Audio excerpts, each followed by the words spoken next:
Hello दोस्तों, my name is Mansoor. Welcome to my channel 3MB info. दोस्तों, मैं आपको इस वीडियो में रमज़ानुल मुबारक में अपनी ग़िज़ा और फिटनेस का ख्याल किस तरह रखा जाए और रमज़ानुल मुबारक में कौन सी ग़िज़ाएँ खाएं और कौन सी ना खाएं और वर्जिश के लिए कौन सा वक्त बेहतर है और ख़ुद को कैसे फिट रखा जाए, देखें इस वीडियो में। दोस्तों, माह रमज़ान इबादत, बरकत और रहमत का महीना है। इस माह रमज़ान की बरकत से फ़ायदा उठाने के लिए मुसलमानों को अपनी रोज़मर्रा की ज़िंदगी में चंद तब्दीलियाँ लाना पड़ती हैं। इस महीने में मुसलमान सुबह फजर से लेकर सूरज गुरूब होने तक खाने पीने से परहेज़ करते हैं।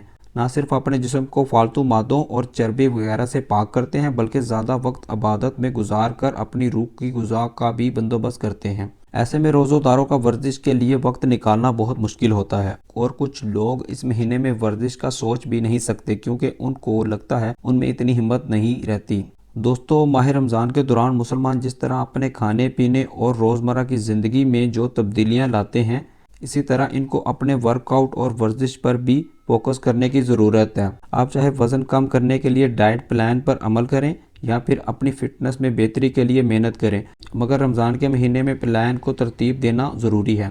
रमज़ान मुबारक के दौरान वर्जिश करने वाले अफराद को 3 चीज़ों पर काम करना होगा।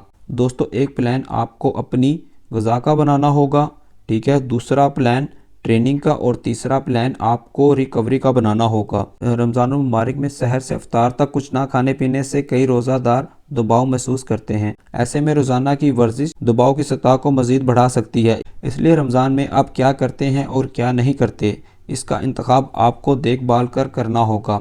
इन तमाम बातों का ख्याल रखते हुए वर्जिश की टाइमिंग, ग़िज़ाइयत, नींद, काम और ज़िंदगी की दीगर मसरूफियात शामिल हैं।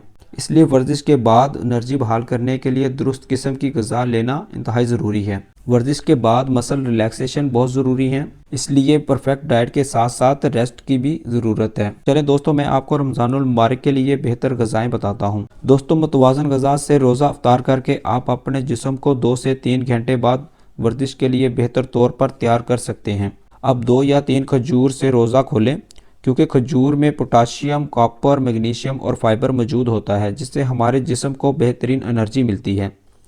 इसके अलावा फल, सब्जियां, ब्राउन चावल, जो मुर्गी और मछली को भी शामिल रखें। ताज़ा गोश्त, दूध, दही और अंडों का भी इस्तेमाल करें, क्योंकि इन ग़िज़ाओं से ग्लूकोज लेवल ठीक रहता है, मैदा ज़्यादा देर तक भरा हुआ महसूस होता है और वर्जिश के लिए ज़रूरी एनर्जी भी मिलती है। दोस्तों, अब मैं आपको बताता हूँ हमें किन चीज़ों से परहेज़ करना चाहिए। इनमें cake, bread, fast food, bakery और बाज़ारी तेल की तली चीज़ों से परहेज़ करना चाहिए, क्योंकि इनमें कैलोरीज बहुत ज़्यादा होती हैं और प्रोटीन और फाइबर बहुत कम होते हैं। क्योंकि रमज़ान में खाने पीने के औकात महदूद होते हैं, इसलिए अपने मैदे को ज़्यादा कैलोरीज और नुकसानदेह ग़िज़ाओं से ना भरें। दोस्तों, मैं आपको बता देता हूँ पर डे आप अपने जिस्म को कितनी प्रोटीन देंगे। आप कम से कम 1.6 से लेकर 2.2 ग्राम प्रोटीन पर केजी के हिसाब से हासिल कर सकते हैं। अगर आपका वज़न 60 किलोग्राम है तो आपको कम से कम 96 ग्राम और ज़्यादा से ज़्यादा 132 ग्राम प्रोटीन रोज़ाना लेनी चाहिए। दोस्तों, मैं अब आपको वर्जिश का बेहतरीन वक्त बताता हूँ। दोस्तों, आप इफ्तारी के 1 से 2 घंटे बाद वर्जिश कर सकते हैं। अगर आपके पास सहरी से पहले वर्जिश करने की सहूलत मौजूद है तो वो भी बेस्ट है। और रोज़े के दौरान सुपरमैन बनने की ज़रूरत नहीं, क्योंकि इस दौरान आपको पानी की कमी हो सकती है और आप बेहोश हो सकते हैं। और अगर आप जिस्मानी तौर पर बहुत मजबूत हैं तो इफ्तारी से 1 घंटा पहले वर्जिश कर सकते हैं, ताकि वर्जिश के एंड पर जब इफ्तारी का वक्त हो तो वो जिस्म में पानी की कमी को पूरा कर सकें। उम्मीद करते हैं आपको ये वीडियो अच्छी लगी होगी।